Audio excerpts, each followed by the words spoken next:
Good morning, Pop here, Dennis Murray. Um, it's a gorgeous day here in Maryland. It's going to be in the mid 80s.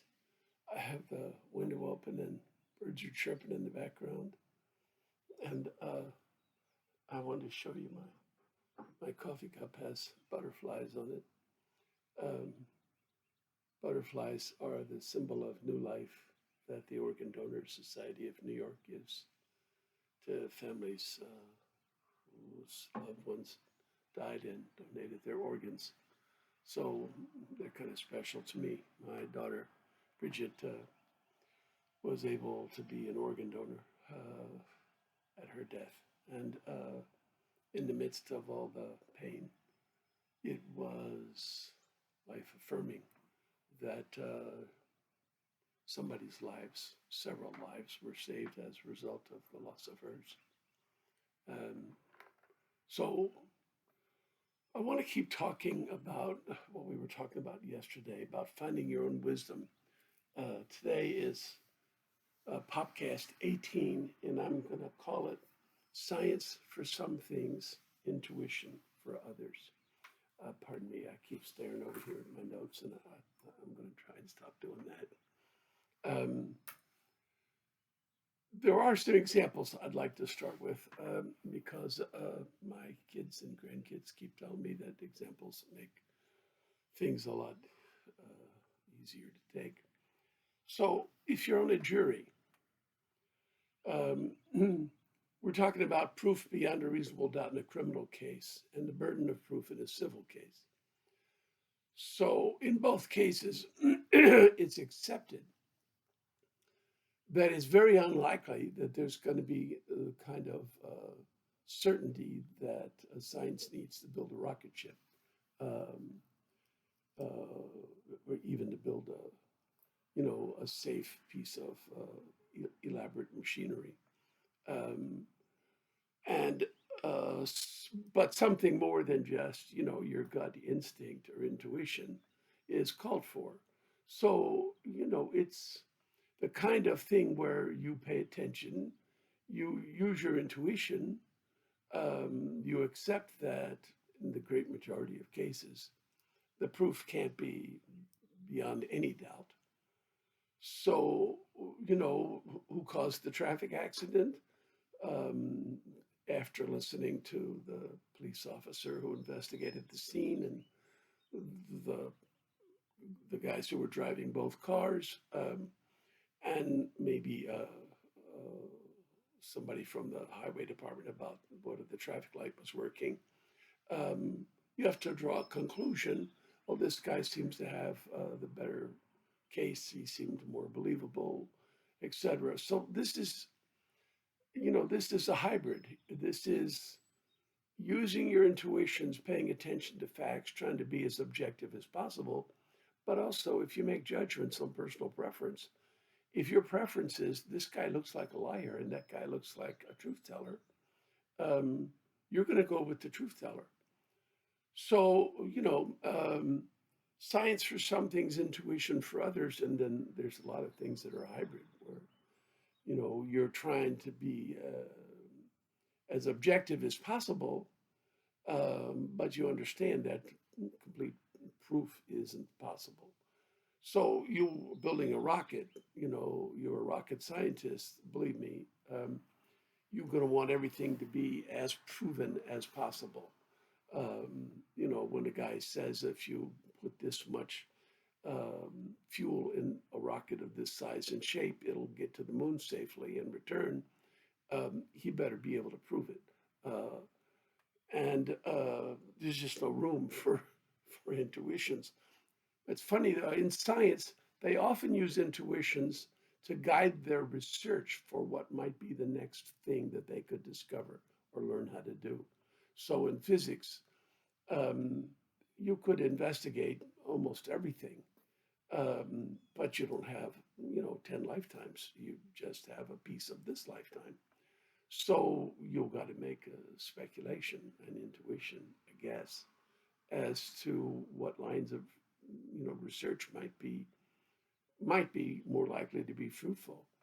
So you try some stuff that way and you get some encouragement, or you get discouraged and you go back to the drawing board. So there's a role for intuition even in the world of science, but it's not in the conclusions, it's in the process. And medical labs, I mean, you've seen the movies where the medical lab is like incredibly pure.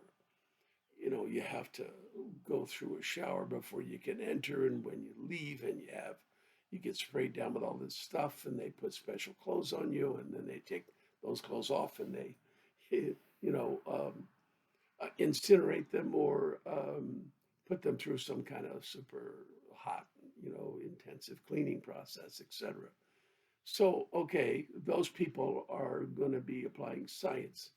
Um, but in all matters of wisdom, um, there's no possibility of the kind of confidence in your decisions that you can have in the world of science.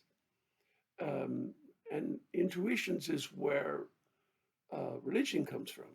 It starts from the intuition that there seems to be some kind of awe in the center of us, and that we very quickly decide that we're going to give it a name and worship it because it seems to be the creative goodness that brings the world into existence and us into existence. And so religion comes from wisdom, not from science.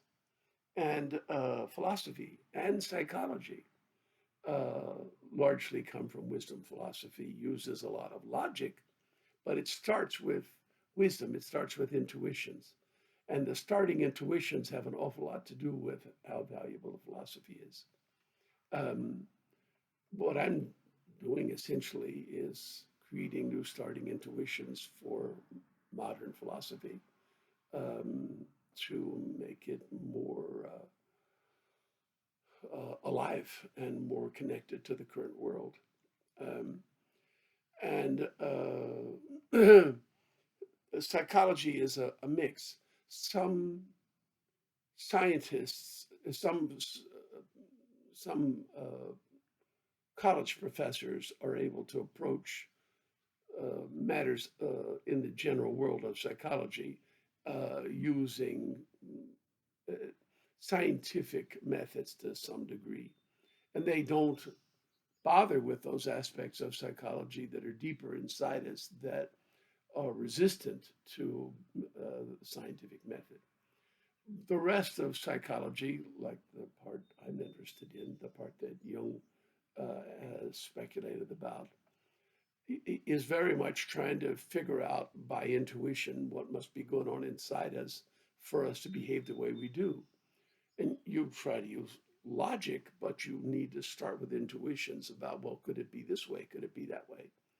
So it's my intuition that our psychology begins with um, this sense of awe, and that everything that comes next in our psychology starts from there, and that no other species seems to have that same sense of awe. It's unique to us, and um, I've built a whole world of possibilities based on this intuition, which I can't prove, and I never forget. I can't prove.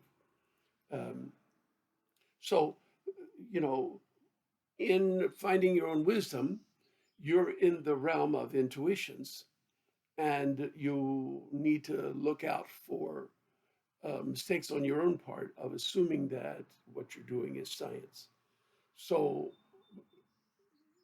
your intuition of this awe may well lead you to feel like, well, this awe is God, and his name is, pick a name, and we should honor him in the, or her, or it, in the following way. Um, name the building, name the day of the week, name the practices and procedures. So you'll have a religion. But if you ever forget that your faith that you're willing to live by can't be proven, um, is an intuition that's good enough to live by, but not a science world item that's capable of proof, then your religion becomes hidebound and it loses contact with this starting wisdom. Uh, and you need to go back inside and find the awe and be refreshed and come back up, remembering that, everything starts with this intuition, which you can't prove is valid. You can't even prove you can't prove is true, and you can't even prove it exists in you. Um, and, for a couple, 3 centuries now, people have been arguing about what you can prove and what you can't prove in a modern way. The Greeks started arguing about it a long time ago, but it's not like we invented that theory, but it's a concern that's a bigger one in modern times for a lot of good reasons. Um, but the fact that you can't prove that there's awe and that it seems to be a creative goodness that brings the world into existence doesn't mean that you can't trust it and live by it. It just means that you lose wisdom when you start claiming it's a fact, that it's indisputable, that your faith is so strong that it can't be mistaken. Of course, it can be mistaken. It's based on an intuition. It can always be mistaken. But you have the integrity and the courage to live by it while remembering that you can't prove it. It's not science, it's an intuition. So, wisdom is connected to religion, it's connected to philosophy, it's connected to the most important things in life. Science augments our abilities, and we're very, very, very grateful for it. But we do ourselves a big favor when we remember that religion and philosophy and wisdom are not science and deal with intuitions that can never be proven, only chosen to be good enough to live by. And certainly, this powerful sense of gratitude for life leads us to trust this sense of awe inside us and to live by it. Whether we give it a name or we don't, we still find the courage to live by it and find that almost all of life and all of the meaning of life comes from accepting the call to live this wisdom, to live this awe, and to act as one would when you've been given wonderful gifts, put them to use. That's the best way to show your gratitude. And one of the most important gifts we've been given, as important as life itself, is the gift of each other.